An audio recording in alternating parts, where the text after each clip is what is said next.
योग सूत्र स्थान अध्याय 10 महाचतुष्पादम अध्याय। षोडश कलाओं से युक्त चतुष्पाद भेषज होता है। यह षोडश गुणयुक्त चतुष्पाद भेषज युक्ति युक्त प्रयुक्त होने पर ही वैद्य आरोग्य दान में समर्थ होता है, ऐसा भगवान पुनर्वसु आत्रेय ने कहा है। मैत्रेय की शंका। प्रत्यक्ष देखा जाता है कि चिकित्सा के सभी उपकरणों और सेवक से युक्त कुछ रोगी जितेंद्रिय रहते हुए कुशल वैद्य से चिकित्सा कराकर या तो रोग मुक्त हो जाते हैं या फिर कुछ मर जाते हैं। अतः आरोग्य के प्रति औषध कारण नहीं है। दूसरे कुछ रोगी चिकित्सा के साधन तथा परिचारक के न रहते हुए स्वयं असंयमी रहते हुए मूर्ख वैद्य द्वारा चिकित्सा कराकर आरोग्य लाभ कर लेते हैं, और परिचारक के अभाव में असंयमी रहते हुए मूर्ख वैद्य से चिकित्सा कराने से मर भी जाते हैं, क्योंकि चिकित्सा करने पर आरोग्य लाभ होता है और चिकित्सा करने पर मृत्यु भी होती है। अतः प्रतीत होता है कि औषध करना और न करना, इन दोनों में कुछ भिन्नता नहीं है। षोडश गुण से युक्त चिकित्सा से चिकित्सित होने पर भी रोगी मर जाते हैं। यह ठीक नहीं है, क्योंकि औषध प्रयोग से साध्य होने वाली व्याधियों में औषध का प्रयोग व्यर्थ नहीं होता है, और षोडश कल चिकित्सा के बिना ही रोगोन्मुक्त हो जाने वाले रोगी की चिकित्सा में षोडश गुण युक्त चिकित्सा की कोई विशेष आवश्यकता नहीं है। ऐसा नहीं है। यह आवश्यकता नहीं है कि जितने रोगियों की षोडश कल चिकित्सा की जाती है वे सभी अच्छे ही हो जाएं, क्योंकि सभी व्याधियां चिकित्सा से साक्ष्य नहीं होती। जो रोग साध्य हैं वे बिना उपाय या चिकित्सा के अच्छे भी नहीं होते। दोष मुक्त रोगियों की चिकित्सा दोष रहित औषधों से, क्षीण रोगियों की चिकित्सा बृहण औषधों से, कृच्छ दुर्बल रोगियों की चिकित्सा पूरण या तर्पण से, स्थूल और मेदस्वी रोगियों की चिकित्सा अपतर्पण से, गर्मी से पीड़ित की शीतल औषधियों से, शीत से पीड़ित रोगियों की चिकित्सा उष्ण औषधियों से। चिकित्सा करते समय न्यून धातुओं की पूर्ति करते हैं और बड़े धातुओं को घटाते हैं। इस प्रकार व्याधि के मूल यानी कि हेतु के विपरीत चिकित्सा करते हुए रोगी को प्राकृतिक अवस्था में लाते हैं। अतः आयुर्वेद शास्त्र का औषध समूह निश्चित रूप से लाभ करने वाला होता है।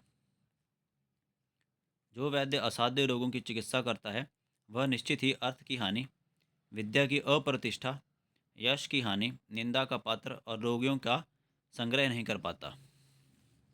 साध्य रोग दो प्रकार के हैं, सुख साध्य, कृत साध्य। असाध्य भी दो हैं, याप्य और अनुपक्रम। उपाय भेद से साध्य अल्प उपाय, मध्य उपाय और उत्कृष्ट उपाय साध्य। असाध्य कोई भेद नहीं है। सुख साध्य रोग लक्षण।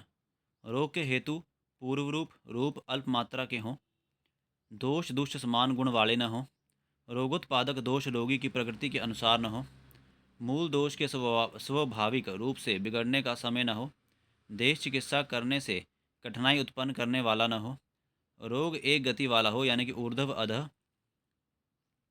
नवीन और उपद्रवों से रहित हो, रोगोत्पत्ति के समय दोष एक हो, रोगी का शरीर सभी प्रकार की औषधियों का सेवन करने में समर्थ हो, गुणवान चिकित्सा के चारों पादों की उपस्थिति हो। कृच्छ साध्य रोग।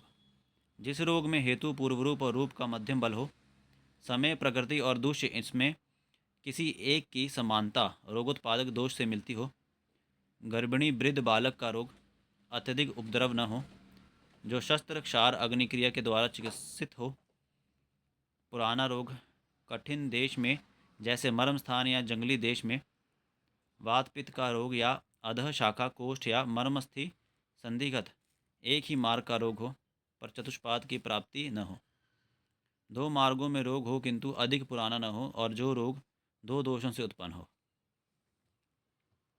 याप्य रोगों का स्वरूप।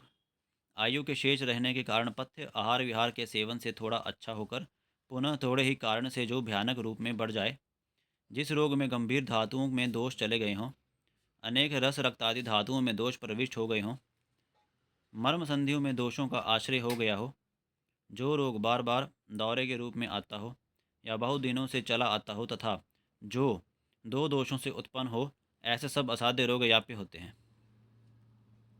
असाध्य यानी कि प्रत्याख्य यानी अनुपक्रम रोग।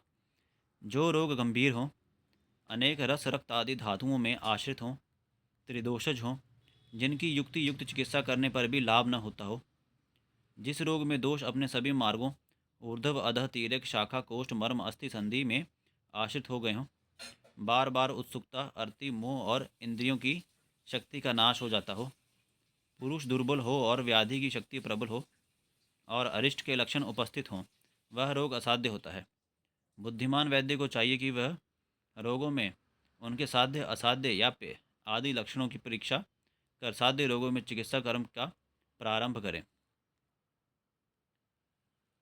जो प्रतिपत्तिमान वैद्य यानी कि शास्त्र ज्ञान कुशल वैद्य जो है साध्य साध्य रोगों के भेदों को ठीक ठीक जानता है, वह मैत्रेय के समान अर्थात कर्म वादियों की भांति मिथ्या बुद्धि की कल्पना नहीं करता है। इस अध्याय का उपसंहार क्या है कि औषध के बारे में बोला गया, चतुष्पाद के गुण, औषध संबंधी प्रभाव, मैत्रेय आत्रेय का विचार विनिमय, इनके विचारों में निश्चित सिद्धांत, रोगों के साध्य सुख साध्य आदि चार भेद, व्याधियों के साध्य असाध्य लक्षण आदि बताए गए हैं जिनके अधीन चिकित्सा होती है।